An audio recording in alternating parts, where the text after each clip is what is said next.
देखिए, चैलेंजेस तो बहुत है। हमारे पास जो जितने हैंडीक्राफ्ट्स हैं, शायद ही दुनिया में कहीं इतने हैंडीक्राफ्ट्स हो, और जो हमारा स्किल सेट है शायद ही दुनिया में इतना डाइवर्स स्किल सेट हो। लेकिन over the period of time जो है, अब चूंकि मशीन इंटरवेंशन हुआ है, मशीनों से भी जो है आर्टिजन्स की मार्जिनलाइजेशन हुई है। फिर फेक स्टफ्स भी आए हैं, उससे भी जो है थोड़ा असर पड़ा इस पर। तो चैलेंजेस बहुत हैं, लेकिन सॉल्यूशंस भी हैं हमारे पास। सबसे बड़ा सॉल्यूशन जो है इम्प्लीमेंटेशन ऑफ जीआई है। तो जीआई हमारा जो है 7 क्राफ्ट्स में है, जिसमें हमारा पश्मीना है, फिर कानी है, फिर हमारा सोजनी है, फिर पेपर मैशे है, फिर हमारा वॉलनट है, फिर जो है ख़त्म बंद है, and then we have for carpet also. तो और नए प्रोडक्ट्स को आइडेंटिफाई करना है जिनका जीआई लाना है, और जीआई के बाद इसको जितनी सख्ती से हम इम्प्लीमेंट कर सकते हैं उतना करना है, ताकि जो है लोगों को रिम्यूनरेटिव वेजेस मिले। और ये भी है कि आज की डेट में शायद डिपार्टमेंट ने इस बात पे काम नहीं किया है कि ई कॉमर्स प्लेटफॉर्म कितना ज़रूरी है। हमें चाहिए कि जो आर्टिजन्स हैं उनको ई कॉमर्स प्लेटफॉर्म पे नेसेसरी सपोर्ट दे के उनका जो है ग्लोबल प्लग इन हो सकता है। तो उस पर काम करने की ज़रूरत है। सोशल मीडिया को एक्टिवेट करने की ज़रूरत है। आर्टिजन्स को ग्लोरीफाई करने की ज़रूरत है। जो हमारे स्टेट अवार्डीज़ हैं, नेशनल अवार्डीज़ हैं, ये हमारे अनसंग हीरोज़ हैं, इनको प्रमोट करने की ज़रूरत है। तो once they are promoted on these platforms, तो whole world can be their customers. तो ये चैलेंजेस जो हैं दरपेश हैं, तो इनको आने वाले दिनों में हम कोशिश करेंगे रिजॉल्व करने की। हैंडलूम डेवलपमेंट कॉरपोरेशन का जो मैंडेट है वो है to promote sales, to sell the product as authentic or different nook and cranny of the country. लेकिन अब over the period of time शायद ये जो है कॉन्सेप्ट अब रेलिवेंट नहीं रहा है, क्योंकि आज के डेट में अगर आप देखेंगे जो रेवोल्यूशन ऑनलाइन प्लेटफॉर्म्स ने लाइक अमेज़ॉन, फ्लिपकार्ट ने लाया है, तो इस सिचुएशन में शायद वो जो हमारा पुराना कंसेप्ट है बाई सेल आउटलेट्स एक शायद रिडंडेंट हो गया है। तो आज की ज़रूरत जो है वो ई कॉमर्स प्लेटफॉर्म्स को स्ट्रेंथन करने की ज़रूरत है, चाहे वो कॉरपोरेशन बनाए या डिपार्टमेंट बनाए। तो मकसद यही है कि आर्टिजन्स को हम मार्केट दे पाए और क्वालिटी एश्योर कर पाए, क्योंकि अगर आप डिपार्टमेंट या जो है कॉरपोरेशन एक ऑनलाइन प्लेटफॉर्म क्रिएट करती है और उस पर कोई स्टफ़ डालती है, तो वो स्टफ़ जो है वो लोग इसलिए मानेंगे कि ये गवर्नमेंट का हैंडल है या गवर्नमेंट का प्लेटफॉर्म है, तो वहाँ पे क्वालिटी आपको एश्योर्ड मिलेगी। तो वहाँ पे जो है कहीं ना कहीं ट्रस्ट फैक्टर इन्वॉल्व होता है। तो उसको उस वजह से तो मेरे को लगता है कि अगर जितनी जल्दी हम उसको लॉन्च कर पाएंगे उतना ठीक रहेगा for the overall sector of handicrafts. मैं यहाँ पे एक और चीज़ बोलना चाहूँगा। मैंने थोड़ा जो है सर्वे किया, ऐसे ऑनलाइन प्लेटफॉर्म्स पे देखा। तो अगर आप भी इसको गूगल करेंगे तो मिंत्रा पे या फ्लिपकार्ट पे या अमेज़ॉन पे पश्मीना शॉल है जो 300 साढ़े 300 रुपये में भी बिकता है। तो कहीं ना कहीं ये हमारा ही फेलियर है कि अगर वहाँ पे 300 रुपये का है, वो नेचुरली पश्मीना तो नहीं होगा, तो लेकिन पश्मीना के नाम पे क्यों बिकता है। तो इन चीज़ों पे भी ध्यान देने की ज़रूरत है कि हमारे पास ट्रेडमार्क है जो कश्मीर पश्मीना है, तो उसको कैसे हम इम्प्लीमेंट कर पाए। क्योंकि आज के डेट में एक तो फिज़िकल प्रेजेंस हमारी होनी चाहिए इन चेकिंग, इन इंश्योरिंग कि जीआई हो और मार्केट में क्या क्या बिकता है उस पर नज़र होनी चाहिए। उसके अलावा जो है ऑनलाइन प्लेटफॉर्म्स पे भी क्या बिकता है उसको भी जो है थोड़ा सा कहीं ना कहीं कंट्रोल करने की ज़रूरत है। और जो है मिसकॉन्सेप्शन जो है लोगों का कि पश्मीना है क्या, तो अल्टीमेटली कस्टमर को ये बताना कि पश्मीना जो ऑथेंटिक कश्मीर पश्मीना है ये है क्या। देखिए, इसके तो मैं मानूंगा 2 वजूहात हैं। एक तो है मिडलमैनशिप, क्योंकि जो मिडलमैन है वो उसको मटेरियल भी देता है, फिर उसको पैसे भी देता है, then he purchases the stuff from him. तो lack of resources on part of artisan is one of the most important things. Second is that कि जो है शायद हम कहीं मिनिमम वेज एक्ट को हम इम्प्लीमेंट नहीं कर पाए हैं, वो भी एक रीज़न है। और इन दोनों चीज़ों पे जो है काम करने की ज़रूरत है। मिनिमम वेज एक्ट में हमने ऑलरेडी टेकअप किया है, तो I expect that notification to be issued soon. और अब मिडलमैन को कैसे आप ये करेंगे, तो डिपार्टमेंट ने माजी में कोशिश की है कि ऑर्गेनाइज करें लोगों को इन the form of societies, self help groups, producer companies. तो खातिर खा जो है उसका जो है रिज़ल्ट शायद इतना आया नहीं है। तो एक तो उसको फर्दर स्ट्रेंथन करने की ज़रूरत है, और एक मेरे को लगता है कि we need to work on forward linkages. मैं तो मेरा ये मानना है कि एक कंसोर्शियम टाइप ऑफ कुछ खड़ा करना पड़ेगा, जिससे आपको एक आर्टिज़न को एक एश्योर्ड क्रेडिट लाइन दे पाए। तो अगर वो हम कर पाए तो आर्टिज़न का अगर एक्सेस टू क्रेडिट ईजी है, तो then only he can fulfil that these orders. तो तब जाके जो है आर्टिज़न की एम्पावरमेंट होगी। तो unless and until the basic cornerstone of this whole affair is that artisan empowerment. नहीं, मैं एक चीज़ बताऊंगा आपको, आर्टिज़न क्रेडिट कार्ड पे तो बहुत कम जो है क्रेडिट मिलता है। आज के डेट में जो है आपके रॉ मटेरियल का भी जो है दाम बढ़ गया है, और उससे जो है बहुत कम इन्वेंट्री वो क्रिएट कर पाता है। तो मेरे को लगता है कि क्रेडिट का जो लिमिट है उसको एनहांस करने की ज़रूरत है, ताकि एक तो he is able to get bulk of the raw material, and then फिर इन्वेंट्री, ये नहीं है कि उसने बनाया कोई चीज़ तो वो हाथों हाथ बिक गया। तो इन्वेंट्री पाइल अप भी होती है, तो उसमें जब पाइल अप हो गई तो उसका जो है सारा पैसा जो है लॉकअप हो जाता है। तो उन एस्पेक्ट्स को अंडरस्टैंड करने की ज़रूरत है। तो जब आप अंडरस्टैंड करेंगे तब जाके कोई सोल्यूशन निकलेगा। देखिए, ये जो है मशीन का इंटरवेंशन अगर हम देखें, यहाँ पे ये आज का नहीं है। मशीन की इंटरवेंशन बहुत पहले हुई है। अगर आपको याद होगा कि मोरक्राफ्ट जब यहाँ पे आया था इन 19th सेंचुरी, तो उसको इसीलिए बेचा गया था कि यहाँ पे जो है पश्मीने का इकोसिस्टम स्टडी करके ताकि इसको मैकेनाइज करें। तो फिर जब मोरक्राफ्ट ने यहाँ ये स्टडी किया, then he went back to England. तो वहाँ पे उसने जो है उसको मैकेनाइज किया, और वहाँ पे जो पहली फैक्ट्री लगी वो उस शहर का नाम ही पेजली था। तो उसी नाम पे जो है आप पेजली शाल आजकल देखते हो। तो मशीन इंटरवेंशन बहुत पुराना है, लेकिन इससे जो है मार्जिनलाइजेशन इतना नहीं हुई जितना फिर ऑफ लेट जो है हमारे 90 के बाद हुई। पहले तो डीहेयरिंग मशीन आई, जिससे वो जो है इससे वो हेयर निकाला गया। उसके बाद एक और मशीन आई जिसमें धागा बना। उसके बाद एक और मशीन आई जिस पे कपड़ा बुना गया। लेकिन हमने देखा कि यहाँ पे ये जो पहले मशीन्स आई, ये पहले अमृतसर में आई। तो फिर अमृतसर से यहाँ पे शॉल आना स्टार्ट हो गया। तो फिर आज के डेट में अब अमृतसर से नहीं शॉल आता है, वो यहीं पे मैन्युफैक्चर होता है। तो पश्मीने का मैं एक और चीज़ बोलना चाहूँगा, पश्मीने का फाइबर जो है बहुत बारीक होता है। इसका जो है साइज़ 11 to 16 माइक्रोन होता है। तो इसको आप मशीन पे नहीं चढ़ा सकते, इसका मशीन से धागा नहीं बन सकता है unless until you give strength to it. तो इसमें क्या होता है कि एक धागा हम ये जो है पश्मीने का लेते हैं और एक धागा प्लास्टिक का लेते हैं।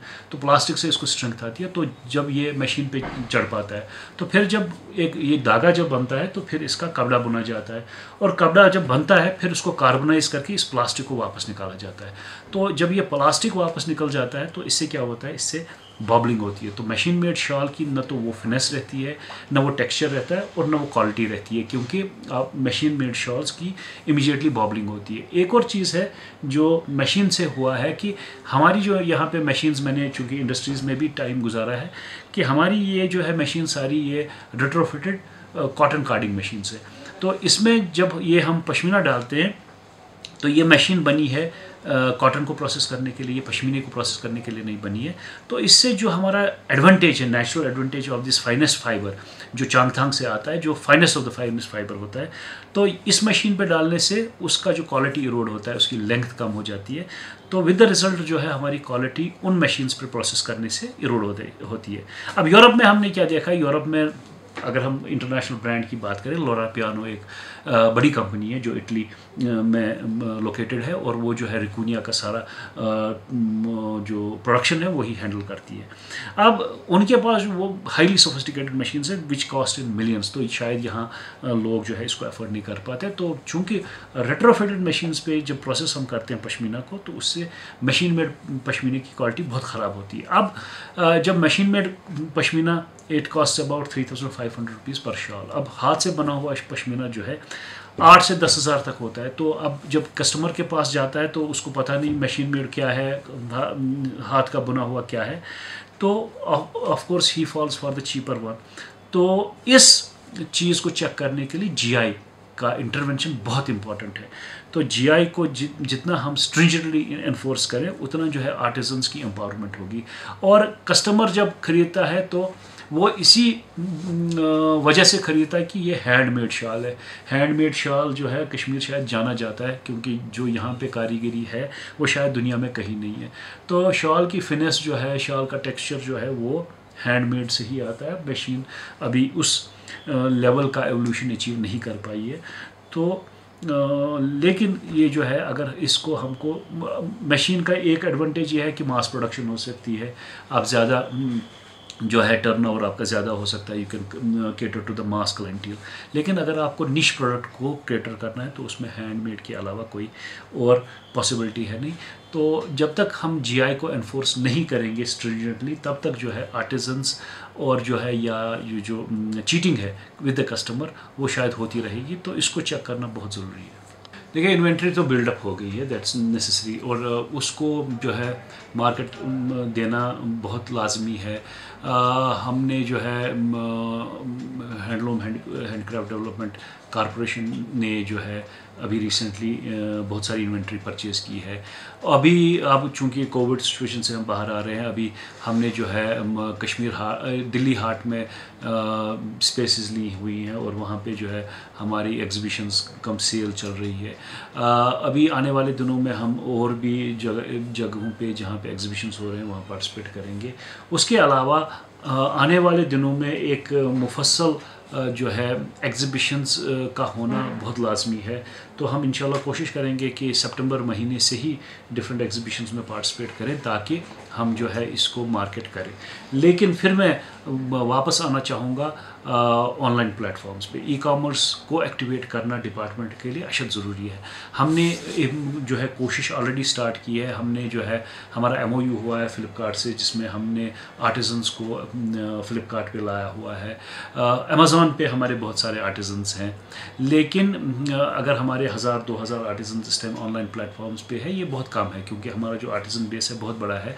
अभी जो हमारा एक कम्प्रहेंसिव सर्वे चल रहा है जिसमें अभी तक हमने जो है कोई 2.5 लाख आर्टिजन्स को मैप किया है। उसमें ये कम्प्रहेंसिव सर्वे जो हमारा चल रहा है जिसमें आर्टिजन की लोकेशन जियो टैग्ड है, लोकेशन, उसका स्किल सेट क्या है, उसकी फैमिली स्ट्रेंथ क्या है, फिर उसका जो है फ़ोन नंबर क्या है, उसका आधार कार्ड क्या है। तो ये एक्सरसाइज चल रही है which we are expecting to get completed by April. तो हमें ज़्यादा से ज़्यादा कोशिश करनी इस बात की है कि ये आर्टिजन्स को हम ऑनलाइन प्लेटफॉर्म्स पे लाएं ताकि ये जो है ये लोग अपना जो मर्चेंडाइज है इसको डायरेक्टली बेच पाए। देखिए अगर हम देखें तो सबसे ज़्यादा तो ये है हमारा कारपेट है, फिर पश्मीना है, फिर पेपर मैशे है, वुड कार्विंग है, तो बहुत सारे ऐसे हैं। लेकिन जो अगर हम एक्सपोर्ट की बात करें तो सबसे ज़्यादा एक्सपोर्ट जो मैंने बोला आपको पश्मीना और उसके बाद जो है carpet and then papier mache and walnut wood export होता है और लोकली भी कंज्यूम होता है। लेकिन इसके अलावा बहुत सारी ऐसी चीज़ें हैं जो जिनका पोटेंशियल भी है और जो शायद छोटे पैमाने पे होती है, जैसे कॉपरवेयर है हमारा, या जो है हमारा इवन ट्वीड एक बहुत बड़ा सेक्टर है हमारा जिसका पोटेंशियल भी है। फिर हमारा चेन स्टिच है, जरी है, तो नमदा है, गब्बा है, तो बहुत सारे ऐसे चीज़ें हैं जिनका पोटेंशियल भी है। इनफैक्ट मैं कुछ दिन पहले एक कारीगर से मिला जो ख़त्मबंद का काम करता है, तो मैंने उसको बोला कि क्या ख़त्मबंद का जो है चूँकि लोगों ने इसको बड़ा अपनाया और हर ऑलमोस्ट बहुत सारे घरों में जो है ख़त्मबंद होता है, तो उसने मुझको बोला कि मेरा एक ऑर्डर आया था ऑस्ट्रेलिया से, आई कुडंट फुलफिल इट क्योंकि मेरे पास इतनी प्रोडक्शन है ही नहीं। तो अगर दुनिया हमारी कस्टमर है लेकिन परहैप्स हमारी शायद इतनी प्रोडक्शन भी नहीं है, कैपेसिटी नहीं है बड़े ऑर्डर्स को हैंडल करना। तो लेकिन वो एक चीज़ है कि जो हमारे नए ऑर्डर से क्या होगा कि और ज़्यादा लोग इस सेक्टर के साथ जुड़े हैं, शायद जिन्होंने छोड़ा है वो हो सकता है फिर से इस क्राफ्ट को फिर से जो है अपना ले।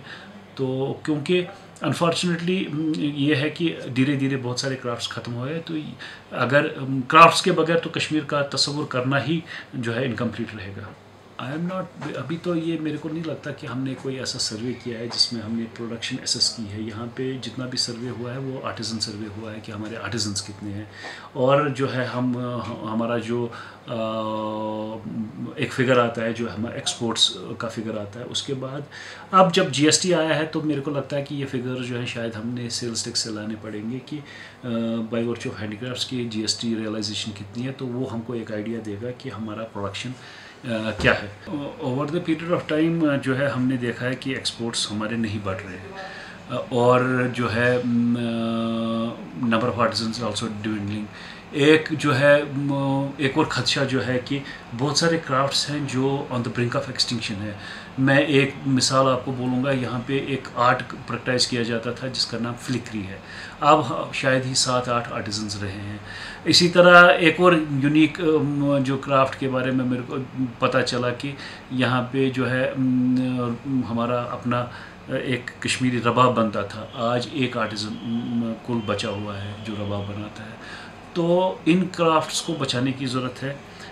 इन अगेन मैं यही बोलूँगा कि सपोर्ट देने की ज़रूरत है आर्टिजन्स को, ताकि, और सबसे बड़ी जो है एक बड़ा चैलेंज जो है, हमारा क्राफ्ट इवॉल्व नहीं हुआ है विद चेंजिंग टाइम्स।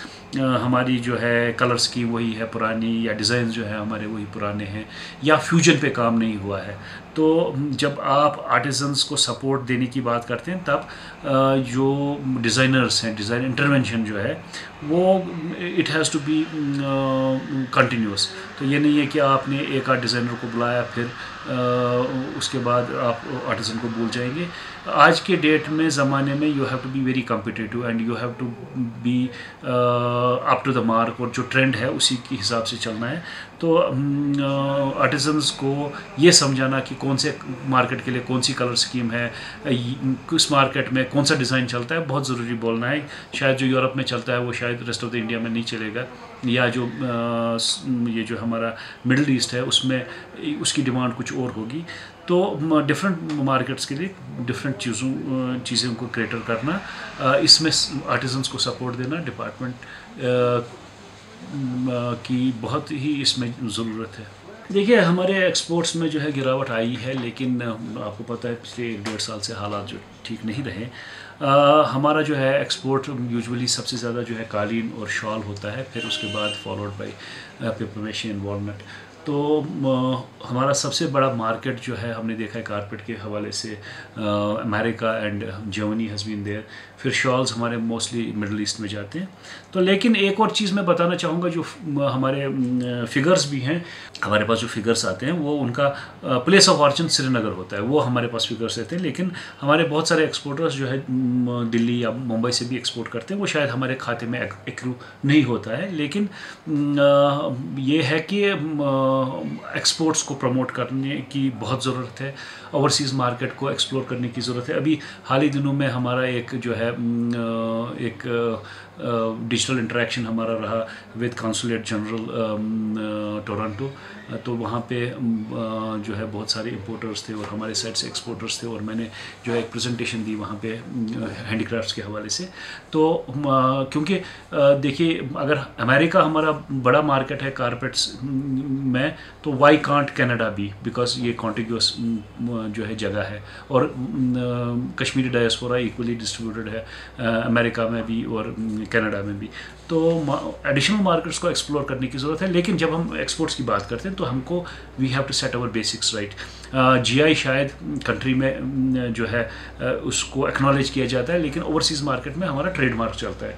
तो ट्रेड और जो उनके स्टैंडर्ड्स है बड़े स्ट्रिंजेंट है। For example there is a concept called azo free dyes. जो हमारे डाइज होते हैं they should meet the international standards. तो एजोफ्री डाइज पे काम करने की ज़रूरत है।